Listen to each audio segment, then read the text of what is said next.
మార్చి నెలలోని 3వ ఆదివారంలోనికి దేవుడు మనలందరినీ ప్రవేశపెట్టిన విధానాన్ని బట్టి దేవాది దేవునికి వందనాలు తెలియజేసుకుంటూ ప్రార్థనతో నేటి ఆరాధనను మనం ప్రారంభించుకుందాం. దర్శనాన్ని కళ్ళు మూసుకుందాం, తలలు వంచుదాం, ప్రార్థనలో ఏకీభవిద్దాం. మహోన్నతుడా, మహాగణుడా, మమ్మల్ని అతిపికిలిగా ప్రేమించిన మా యేసు రాజా, మీ ఘనమైన శ్రేష్టమైన ఉన్నతమైన నామమునకి వందనాలు, స్తోత్రం దేవా. నేటి పునరుద్ధానపు ఆదివారాన్ని సముఖంలోకి మేమందరము చేరి నిన్ను ఆరాధించుకోవడానికి ప్రభా మాకు ఇచ్చిన ఈ శ్రేష్టమైనటువంటి దినాన్ని బట్టి నీకే వందనాలు, స్తోత్రం ప్రభా. వాతావరణ మార్పుల వలన ఈ బిడ్డకు ఎటువంటి అనారోగ్య పరిస్థితి గురి కాకుండా ప్రభా నీ చల్లని రెక్కల చాటున ప్రతి ఒక్క బిడ్డను కాచి కాపాడి సంరక్షిస్తున్న విధానాన్ని బట్టి నీకే వందనాలు, స్తోత్రం ప్రభా. ఈ బిడ్డలు సమయానికి ముందుగా విచ్చేసిన వారు, సమయానికి విచ్చేసిన వారిని బట్టి నీకే వందనాలు, స్తోత్రం ప్రభా.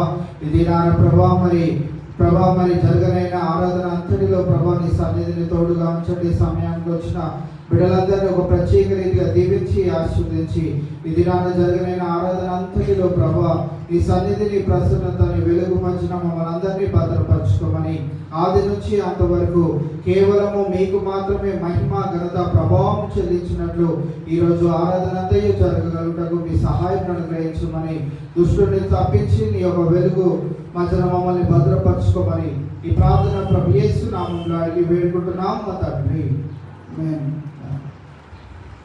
మన మధ్యలో ఉన్న ఎవరు బిడ్డలు వచ్చి కొంచెం పాటలు పాడి దేవుని మహిమపరచవలసిందిగా కొంచెం పాపక్షమ అనే పాట పాడుకుందామండి.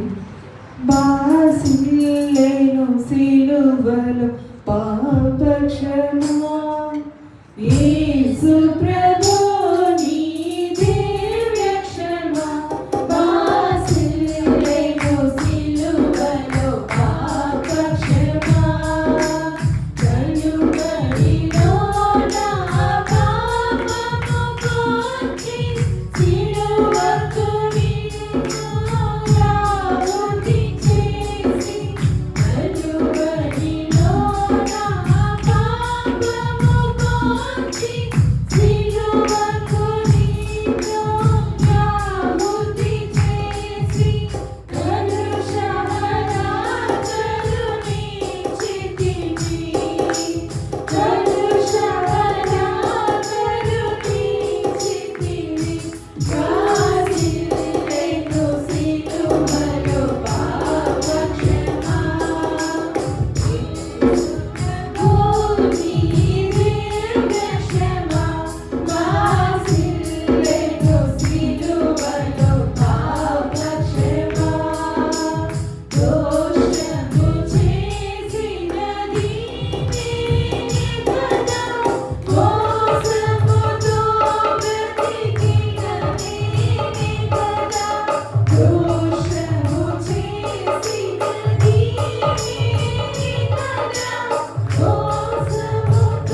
ఒకవేళ ఉందంటే నీవిచ్చినదే ప్రభువా, నాదంటూ లోకాన ఏమీ లేదయ్యా. ఒకవేళ ఉందంటే నీవిచ్చినదే ప్రభువా, నీవే నీవే బ్రతుకంతా నీవే, నీవే నీవే బ్రతుకంతా నీవే, నాదంటూ లోకాన ఏమీ లేదయ్యా. ఒకవేళ ఉందంటే నీవిచ్చినదే ప్రభువా, నాకు ఉన్న సామర్థ్యం, నాకు ఉన్న సౌకర్యం, నాకు ఉన్న సౌభాగ్యం, నాకు ఉన్న సంతానం, నాకు ఉన్న సామర్థ్యం, నాకు ఉన్న సౌకర్యం, నాకు ఉన్న సౌభాగ్యం, నాకు ఉన్న సంతానం, ఆరగించే ఆహారం, అనుభవించే ఆరోగ్యం, ఆరగించే ఆహారం, అనుభవించే ఆరోగ్యం, కేవలం నీదేనయ్యా, కేవలం నీదేనయ్యా. నాదంటూ లోకాన ఏమీ లేదయ్యా.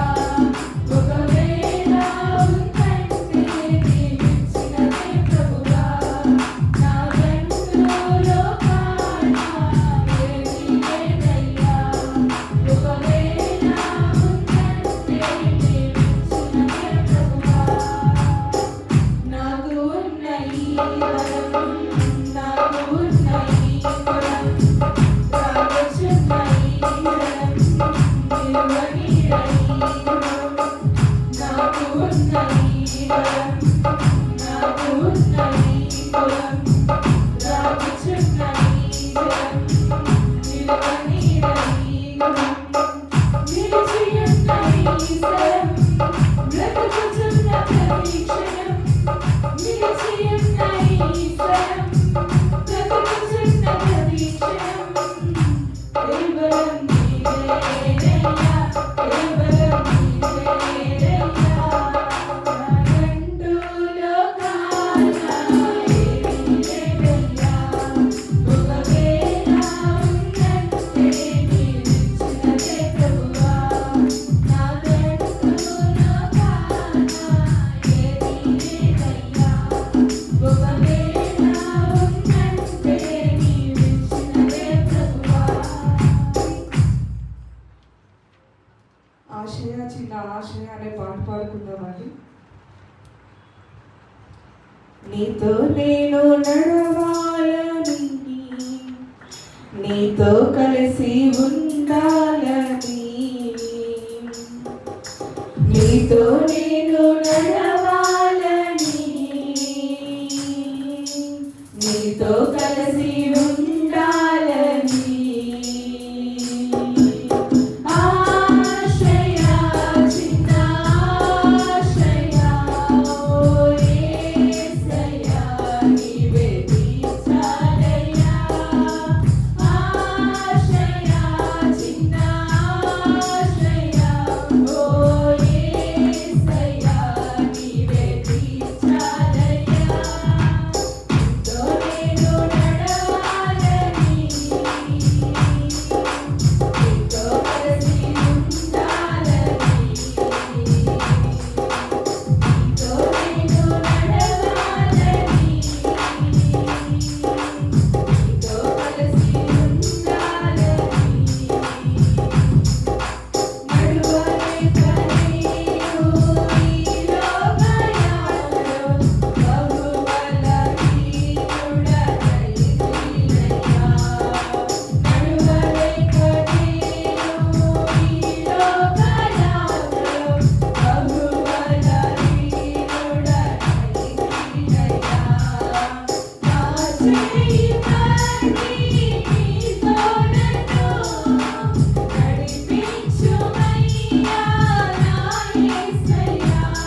హల్లెలూయా స్తుతి మహిమ ఎల్లప్పుడు దేవునికి ఇచ్చెదము. హల్లెలూయా స్తుతి మహిమ ఎల్లప్పుడు దేవునికి ఇచ్చెదము. హల్లెలూయా హల్లెలూయా హల్లెలూయా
దేవుని మహాకృప వలన మరి దేవుడు వారి మొదట్లో మనల్ని మన కుటుంబాలని సంఘాన్ని సంఘబిడ్డని ఎంతగానో కాసి కాపాడి మరి బృందాంగంలో సన్నిధిలో ఆయన నామాన్ని గణపరచడానికి మహిమపరచడానికి స్తుతించడానికి ఆరాధించడానికి మనకి ఇచ్చినటువంటి గొప్ప ధన్యతగా దేవునికి లెక్కలేని వందనాలు. అలాగే సంఘం తరఫున మీకు కూడా ప్రత్యేకమైనటువంటి వందనాలు తెలియజేసుకుంటా ఉన్నాం. 106వ దావీదు కీర్తన ఉత్తర ప్రత్యుత్తరాలుగా చదువుకున్నాం. ప్రేరేపించబడిన వారు మరి మొదటి వ్యక్తి చదివినట్లయితే తర్వాత వచనాలని కలిపి చదువుకున్నాం.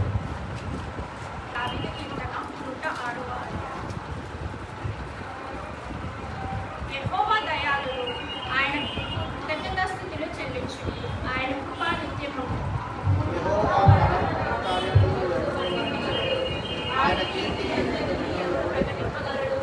న్యాయం అనుసరించువాడు, ఎల్లవేళలా నీతిని అనుసరించి నడుచుకొనువాడు ధన్యుడు.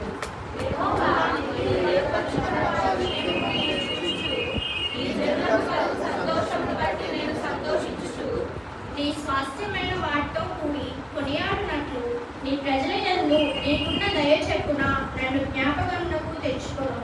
నాకు దర్శనమిచ్చి నన్ను రక్షింపు.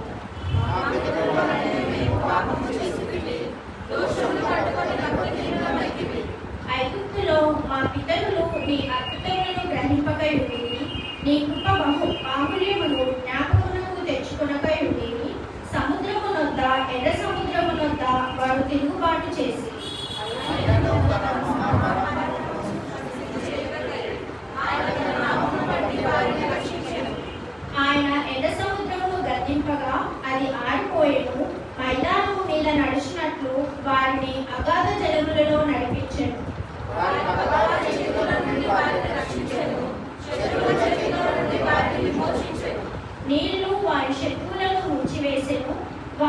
ఒక్కడైనా మిగిలి ఉండలేదు.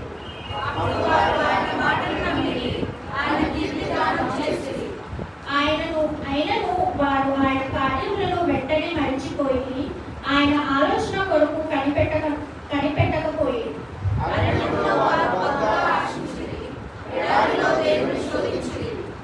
వారు కోరినది ఆయన వారికి ఇచ్చెను.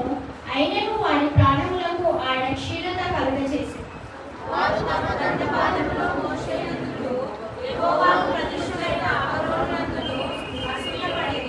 భూమి నేల విడిచి దాతాను రిగ్గెను. అది అభిరాము గుంపును కప్పివేసింది.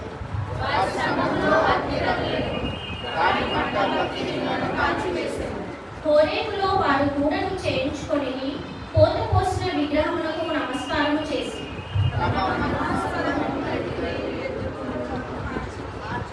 ఐగుప్తులో గొప్ప కార్యములను, హాము దేశంలో ఆశ్చర్య కార్యములను,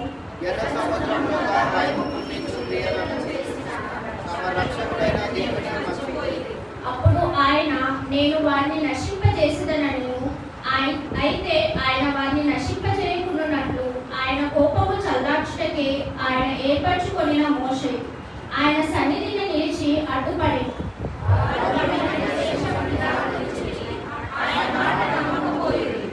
యెహోవా మాట ఆలకింపక వారు తమ గుడారములో సనుగుకొని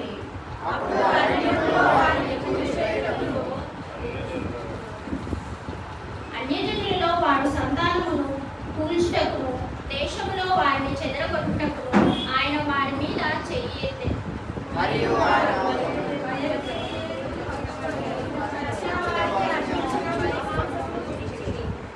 వారు తమ క్రియల చేత ఆయనకు కోపము పుట్టించగా వారిలో తెగులు రేగేను.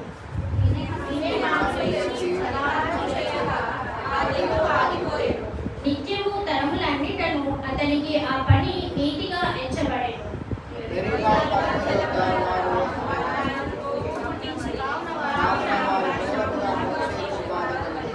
ఎట్లనగా వారు అతని ఆత్మ మీద తిరుగుబాటు చేయగా అతడు తన పెదవులతో కాని మాట పలికెను.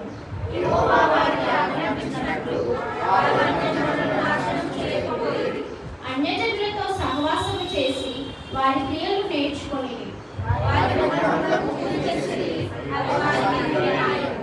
మరియు వారు తమ కుమారులను తమ కుమార్తెలను దయ్యములకు బలిగా అర్పించి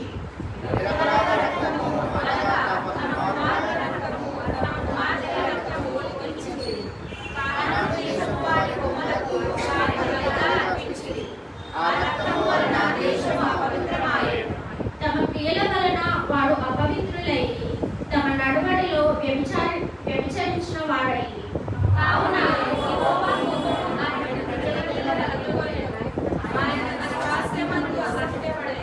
ఆయన వారిని అన్యజనుల చేతికి అప్పగించెను. వారి పగవారు వారిని ఏలుచుండి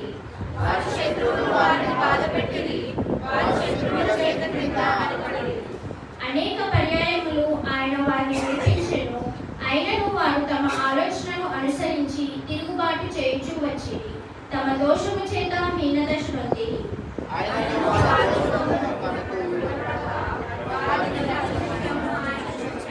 వారిని తలంచుకొని ఆయన తన నిబంధనను జ్ఞాపకము చేసుకొనెను. తన కృప బాహుళ్యమును బట్టి వారిని కరుణించెను.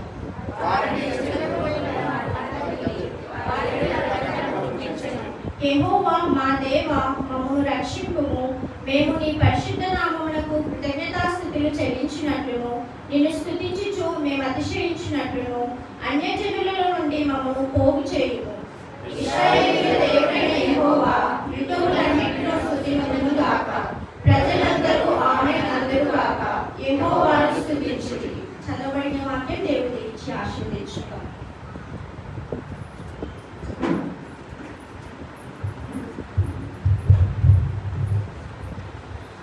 అందరూ కూర్చోవడం మనం చేస్తున్నాం.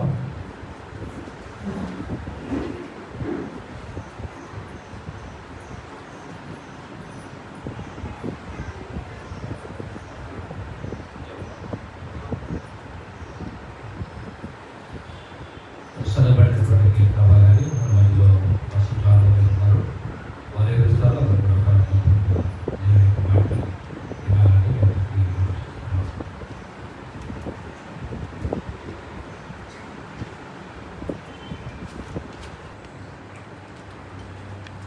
106వ కీర్తన భాగాన్ని ధ్యానించుకుందాం.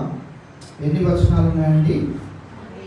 48 వచనాలు. 48 వచనాలలో మనం జ్ఞాపకం చేసుకోగలిగినట్లయితే 105వ కీర్తన దేవుని యొక్క మరి విశ్వాస్యతను, గాడ్స్ ఫెయిత్ఫుల్నెస్ ని కనపరిస్తే 106వ కీర్తన మనుషుని యొక్క అపవిత్రతను, హ్యూమన్స్ సిన్ఫుల్నెస్ ని చూపెడుతున్నట్లుగా మనం జ్ఞాపకం చేసుకోవచ్చు. 106వ కీర్తన ఉత్తర ప్రత్యుత్తర రీతిగా చదువుతూ వెళ్తున్న క్రమంలో మనం కొన్ని మాటలను కనుక జ్ఞాపకం చేసుకోగలిగినట్లయితే 2వ వచనం తెలియజేస్తున్నది, యెహోవా పరాక్రమ కార్యములను ఎవడు వర్ణింపగలడు, ఆయన కీర్తి ఎంతటిని ఎవడు ప్రకటింపగలడు. నేను ఈ దినాన మనం జ్ఞాపకం చేసుకోగలిగినట్లయితే మనము కూడా మన జీవితాలలో దేవుడు చేసిన కార్యములను మర్చిపోతూ దేవుడు ఇంకా ఏదో చేయాలని ఆశపడతా ఉంటాం. ఇక్కడ ఇశ్రాయేలు ప్రజలు కూడా అదే రీతిగా ఉన్నట్లు మనం గమనించవచ్చు. అందుకే 2వ వచనంలో కీర్తనకారుడు అంటున్న మాట ఏంటిదంటే, యెహోవా పరాక్రమ కార్యములను ఎవడు వర్ణింపగలడు. ఇవాళ దేవుడు 106వ కీర్తనలో నుంచి మనం జ్ఞాపకం చేయాలనుకుంటున్న ప్రాముఖ్యమైన విషయం ఏంటిది అంటే, ఆయన మన జీవితాల్లో చేసిన పరాక్రమ కార్యములు, ఆశ్చర్య కార్యములను మనం వివరించగలిగే వారిగా ఉండాలి. ఎందుకంటే అలాగ వివరించగలిగిన వారిని బట్టి దేవుడు ఉల్లసించనై ఉన్నాడు, సంతోషించనై ఉన్నాడు అనే విషయాన్ని ఇక్కడ మనం జ్ఞాపకం చేసుకోవచ్చు. ఇదే కీర్తనలో 13 నుంచి 15 వచనాలు కనుక మనం గమనించగలిగినట్లయితే, వారికి దేవుడు ఆహారం అడిగినప్పుడు దేవుడు వారికి ఆహారం ఇచ్చాడు, వారికి పోషణ కావాలనుకున్నప్పుడు పోషణ ఇచ్చాడు, అన్ని విధాలుగా వారికి సదుపాయాలను దేవుడు ఇస్తూ వచ్చి ఉన్నట్లు 13 నుంచి 15 వచనాలను మనం చూస్తా ఉన్నాం.